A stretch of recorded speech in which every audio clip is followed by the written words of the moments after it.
तो मूवी के स्टार्ट में हमें एक लड़की को ड्राइव करते हुए दिखाया जाता है। सड़क के चारों तरफ पहाड़ थे और अचानक होने वाली इन पहाड़ों में लैंड स्लाइडिंग की वजह से लड़की की कार का एक्सीडेंट हो जाता है। ऐसे में उसकी कार स्लिप होकर पहाड़ों में फंस जाती है। वो बहुत ज्यादा जख्मी हो चुकी थी। ऐसे में एक रेस्क्यू हेलीकॉप्टर ठीक टाइम पर उसे बचाने के लिए आता है। इस रेस्क्यू टीम का लीडर है ली, जो कि मूवी का मेन कैरेक्टर भी है। वो अपने साथी को पहले इस लड़की को कार से निकालने के लिए भेजता है। जो आदमी जाकर उस लड़की को तो कार से बाहर निकाल लेता है, पर अब वो खुद भी वहाँ फंस चुका था। अब इन दोनों को बचाने के लिए रे ने एंट्री की और हेलीकॉप्टर से लटकते एक रस्सी की मदद से खुद लटकते हुए वो इन दोनों को संभाल कर वापस हेलीकॉप्टर में लाने में कामयाब भी हो गया। ये सब बहुत खुश थे। फाइनली इन्होंने लड़की की जान बचा ली थी, लेकिन उसकी कार नीचे पहाड़ों में ही गिर गई थी। खैर, अब सीन कट होकर हम कैलिफोर्निया यूनिवर्सिटी में डॉक्टर लॉरेंस को देखते हैं। वो एक सिस्मोलॉजिस्ट है जो जमीन पर आने वाले अर्थक्वेक्स यानी ज़लज़लों पर रिसर्च करते हैं। अभी वो अपने स्टूडेंट्स को 1964 में आए कैलिफोर्निया के एक ज़लज़ले के बारे में बता रहे थे, जो इतना भयानक था कि मानो कई एटम बम के हमले कर दिए गए हों।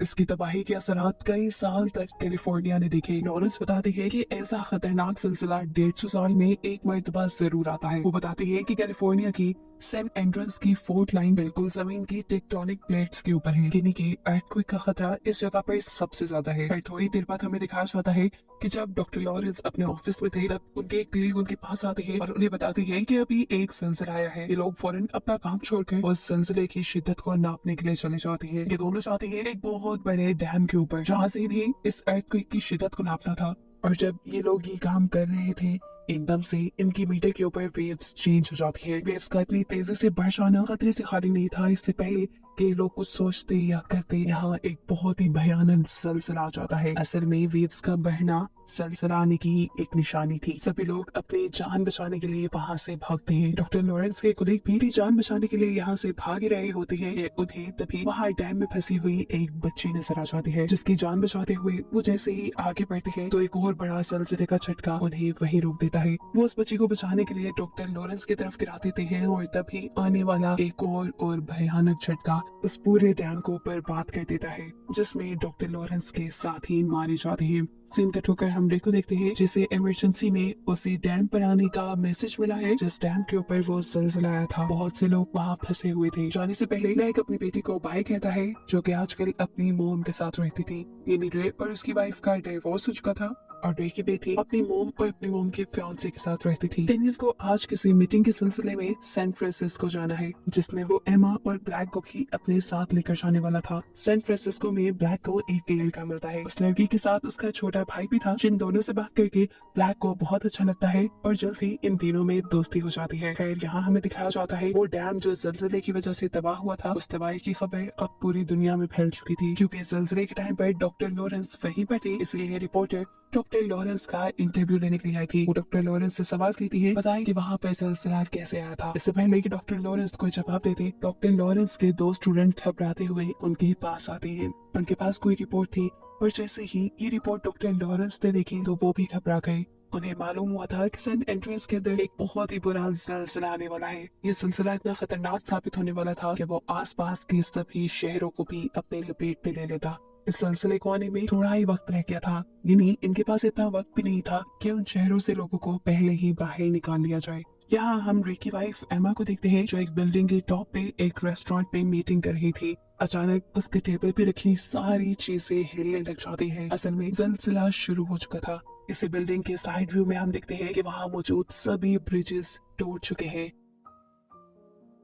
ये बिल्डिंग भी अब इतनी तेजी से हिलने लगी थी कि मानो अभी टूट कर गिर जाएगी। एवा जल्दी से इस मुश्किल सिचुएशन में रे को कॉल करती है, क्योंकि वो चाहती थी कि रे उसे हर हाल में बचाने आ जाएगा। इस टाइम रे, जो कि एक रेस्क्यू ऑफिसर है, वो अभी अपने हेलीकॉप्टर में ही था। वो एमा से कहता है, तुम परेशान नहीं हो, मैं जल्द ही तुम तक पहुंचकर तुम्हें बचा लूंगा। इतने में हमें दिखाया जाता है कि वहाँ धड़ाधड़ सारी बिल्डिंग्स गिरना शुरू हो चुकी हैं। हर जगह अफरा तफरी मच चुकी है। सभी लोग अपनी जान बचाने के लिए चिल्ला रही है। एमा इस टाइम फौरन दोबारा बिल्डिंग के टॉप पर जाना चाहती है, क्योंकि वो जानती है वहाँ उसे रे बचाने आएगा। लेकिन जैसे ही वो स्टेयर्स का दरवाजा खोलती है तो उसे पता चलता है कि बिल्डिंग का दूसरा हिस्सा पूरी तरह तबाह हो चुका है और लोग अपनी जान बचाने के लिए वहाँ लटके हुए हैं। सिर्फ यही नहीं, ऊपर से लोग ऐसे नीचे गिर रहे थे जैसे कोई इंसानी पुतले नीचे गिर रही हो। यहाँ एमा किसी दूसरे रास्ते से बिल्डिंग की टॉप पर तो पहुंच जाती है, लेकिन सिलसिले का आने वाला एक और झटका इस टॉप को भी हिला देता है। और इससे पहले कि एमा इसमें दबकर मारी जाती, यहाँ पर रे पहुंच जाता है। वो जल्दी से एक नेट एमा की तरफ फेंकता है और एमा उस नेट की तरफ बढ़ने लगती है। दिखाया जाता है कि पीछे से एक बहुत बड़ी बिल्डिंग एमा के ऊपर गिरने वाली थी, और इससे पहले कि एमा उसके नीचे दबकर मर जाती, एमा नेट का सहारा लेते हुए ऊपर चढ़ जाती है। इसी सारी तबाही में रे के हेलीकॉप्टर के ऊपर भी एक बिल्डिंग गिरने वाली थी, लेकिन रे यहाँ अपने हेलीकॉप्टर को टेढ़ा करते हुए बचा लेता है। फाइनली उसने एमा की जान बचा ली थी, लेकिन अब वो ऊपर से देख रहा था कि शहर की हालत बहुत ज्यादा खराब हो चुकी है। वहाँ की सारी बिल्डिंग्स तबाह हो चुकी है। सीन कट होकर हम सैन फ्रांसिस्को का सीन देखते हैं, जहाँ पर डेनियल और ब्लैक एक साथ थी। वो पार्किंग लॉट से एक साथ यहाँ से निकलने वाले होते हैं कि अचानक यहाँ पर भी बहुत बुरा ज़लज़ला आ जाता है, जिसकी वजह से इनके सामने वाली जमीन टूटकर इनकी गाड़ी उसमें धंस जाती है। डेनियल किसी तरह इस गाड़ी में से निकलकर अपने आप को बचा लेता है, लेकिन वो अब ब्लैक को इस गाड़ी से नहीं निकाल पा रहा था। वो मदद लेने के लिए बाहर जाता है तो देखता है कि हर जगह अफरा तफरी मची हुई है, बिल्डिंग्स टूट गई हैं और डरकर सब इधर उधर भाग रहे हैं। इतनी खराब हालत। अगर आप अभी भी वीडियो में हैं तो लाइक और सब्सक्राइब करके जाइएगा ज़रूर। को देखते हुए उसे एहसास होता है कि उसे भी अपनी जान बचाने के लिए भागना चाहिए, इसलिए वो ब्लैक को खतरे में छोड़कर ही अपनी जान बचाने लग जाता है। ब्लैक जो अभी भी कार में फंसी हुई थी, इस टाइम उस पे एक लड़की की नजर पड़ती है। ये लड़का वही था जो अपने भाई के साथ सैन फ्रांसिस्को के एयरपोर्ट पे ब्लैक को मिला था। वो भी ब्लैक को पहचान लेता है और यहाँ उसकी मदद करते हुए गाड़ी को एक डंडे के जरिए इस गड्ढे से ऊपर की तरफ निकालते हुए ब्लैक की जान बचा लेता है। अब ये तीनों मिलकर भी जब इस बिल्डिंग से बाहर निकलते हैं तो शहर की तबाही देखकर इनके भी होश उड़ चुके थे। भागते हुए मुश्किल से ब्लैक एक ऐसी जगह पहुंचती है जहां उसे एक फोन मिल जाता है। यहाँ से वो अपने डैड को कॉल करती है और कहती है, प्लीज डैड मुझे बचा ली, शहर की हालत बहुत खराब हो गई है। जवाब में कहता है, घबराओ नहीं, तुम ऐसा करो कि किसी ऊंची जगह पे चले जाओ, मैं जल्दी तुम्हें बचाने आ रहा हूँ। फौरन ही रे अब सैन फ्रांसिस्को के लिए निकल जाता है, जबकि सैन फ्रांसिस्को में हम देखते हैं कि ज़लज़ले के झटके अब रुक चुके थे। सभी लोग सेफ जगह की तलाश में थे, लेकिन यहाँ डॉक्टर लॉरेंस के जरिए हमें मालूम होता है कि सैन फ्रांसिस्को में ज़लज़ले के झटके सिर्फ कुछ ही देर के लिए रुके थे। असल में वहाँ अब इससे भी भयानक ज़लज़ला आने वाला था। अभी उनका ये कहना ही था कि सीन एक और मरतबा सैन फ्रांसिस्को में शिफ्ट हो जाता है, जहाँ वही बुरा और भयानक ज़लज़ला आ चुका है। एक ही झटके ने बिल्डिंग्स को ऐसे गिराया जैसे वो रेत की बनी हो। सभी लोग अपनी जान बचाने के लिए यहाँ दीवारों के साथ चिपक कर खड़े हो जाते हैं। इस टाइम पे यहाँ डेनियल भी था, एमा का फियांसी, जो लोगों को जब दीवार से चिपका हुआ दिखता है तो एक आदमी को वहाँ से खींच के गिराकर खुद वहाँ खड़ा हो जाता है। हवा के अंदर रे और एमा जो कि हेलीकॉप्टर में थे, एकदम से हेलीकॉप्टर का फ्यूल खत्म होने पर उनका हेलीकॉप्टर भी एक मॉल के अंदर क्रैश हो जाता है, लेकिन यहाँ उनकी अच्छी किस्मत, दोनों की जान बच गई थी। ये लोग अभी आधे रास्ते में थे। इन्हें अपने बेटी की जान बचाने के लिए किसी तरह सैन फ्रांसिस्को जाना था, इसीलिए ये लोग एक कार चुराते हैं और आगे बढ़ जाते हैं। थोड़ी ही दूर जाने पे एकदम से रे को कार रोकनी पड़ी, क्योंकि आगे एक गड्ढा था। उतरकर जब इन्होंने चेक किया तो वो गड्ढा कई 100 मीटर जमीन के अंदर गहरा था। अगर इनकी गाड़ी उसके अंदर चली जाती तो ये कभी ना बच पाते। इस रास्ते से तो अब ये लोग सैन फ्रांसिस्को जा नहीं सकते थे, तो अब ये लोग कोई दूसरा रास्ता सोचने लग जाते हैं। तभी एक बूढ़ा कपल कार में इनके पास आता है, इनसे इनकी मुश्किल पूछता है तो रे बताता है कि हमें हर हाल में सैन फ्रांसिस्को पहुंचना है। मालूम होता है कि ये बूढ़ा आदमी एक पायलट था और उसके पास अपना प्राइवेट प्लेन भी था, जिसे वो रे को दे देता है ताकि वो लोगों की जान बचा सके। रे इस प्लेन में बैठकर अब सैन फ्रांसिस्को के लिए निकल जाता है। फाइनली ये लोग सैन फ्रांसिस्को तो पहुंच जाते हैं, लेकिन रे देखता है कि एयरपोर्ट पे प्लेन को रेंट करने की कोई जगह ही नहीं रही, इसलिए वो एमा को लेकर चलते प्लेन से नीचे की तरफ कूद जाता है। नीचे स्टेडियम था। अब वो यही से अपनी बेटी को कांटेक्ट करता है और कहता है, ब्लैक तुम्हें स्टेडियम की तरफ आना होगा। लेकिन ब्लैक स्टेडियम की तरफ नहीं आ सकती थी क्योंकि स्टेडियम शहर के दूसरे कोने में था और वो दूसरे जो भी करना था अब रे को ही करना था। बाहर जाकर वो करीब ही समुद्र को देखता है और उसे आइडिया आता है कि वो समुद्र के रास्ते से भी ब्लैक तक पहुंच सकता है। ये लोग तेजी से आगे बढ़ रहे थे कि अचानक इन्हें नजर आता है कि बादल बहुत तेजी से नीचे की तरफ आ रहे हैं, लेकिन करीब जाकर पता चलता है कि ये बादल नहीं थे बल्कि सुनामी था, समुद्र में आने वाला तूफान, जिसकी बहुत बड़ी सी लहर बहुत सारी बोट्स को अपनी लपेट में ले चुकी थी। लेकिन रे जो कि एक रेस्क्यू ऑफिसर था, उसे ये सिचुएशन अच्छे से हैंडल करना आती थी। वो अपनी बोट की स्पीड फुल कर लेता है और इस लहर के ऊपर से गुजर जाता है। लेकिन यहाँ भी मुसीबतें कम नहीं हुई, क्योंकि उन्हें नजर आया कि एक बहुत बड़ी सी शिप उनकी बोट को नुकसान पहुंचाने वाली थी।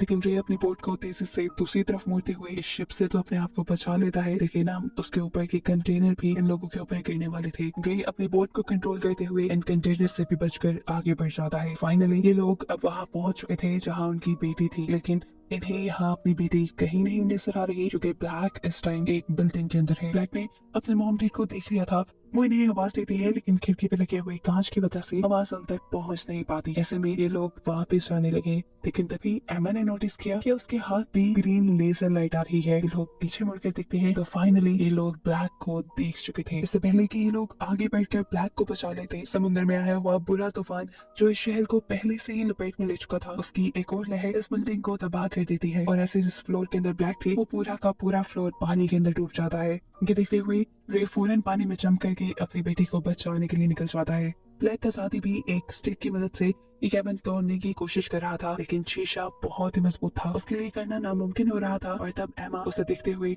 उसे साइड पे होने का इशारा करती है, क्योंकि अब वो अपनी बोट के जरिए तेजी से उस शीशे को तोड़ देती है। यहाँ हम देखते हैं कि रे भी अपनी बेटी को बचा चुका था। वो भी अपनी बेटी को पानी से बाहर इस बोट के ऊपर ले आता है, लेकिन ब्लैक इस टाइम बेहोश थी। रे उसे होश में लाने की कोशिश कर रहा था, जबकि एमा अपनी बोट के जरिए यहाँ से निकलने की कोशिश में थी, क्योंकि तूफान धड़ाधड़ बिल्डिंग्स को तोड़ रहा था। अब एमा जिस रास्ते से बोट को निकालने लगी थी, उसके ऊपर वाली पूरी बिल्डिंग भी टूटने ही वाली थी। इससे पहले कि बिल्डिंग टूटती, एमा फुल स्पीड करके अपनी बोट बाहर निकाल लेती है और यहाँ पे जो अपनी बेटी को बचाने की कोशिश में था, वो दिखता है कि ब्लैक को भी होश आ चुका है। उसके होश में आने के बाद ये सब लोग यहाँ से निकल जाते हैं। कुछ देर बाद दिखाया जाता है कि ये भयानक ज़लज़ला भी रुक चुका था। समुद्र में तूफान भी इसी ज़लज़ले की वजह से आया था और अब वो भी रुक चुका है। ये पूरा शहर तबाह हो गया है और यहाँ रेस्क्यू टीम्स लोगों को बचाने के लिए आ चुकी हैं। रेने अपनी पूरी फैमिली के साथ साथ ब्लैक की दोस्त बेन और उसके भाई को भी बचा लिया था और इन्होंने अब फैसला किया था कि बेन भी अब उनके साथ ही रहने वाला है, क्योंकि उसके पेरेंट्स सही थे और यहाँ ब्लैक भी उसे पसंद करने लगी थी। इन लोगों को सेफ और एक साथ दिखाते हुए ये कहानी यहाँ खत्म हो जाती है।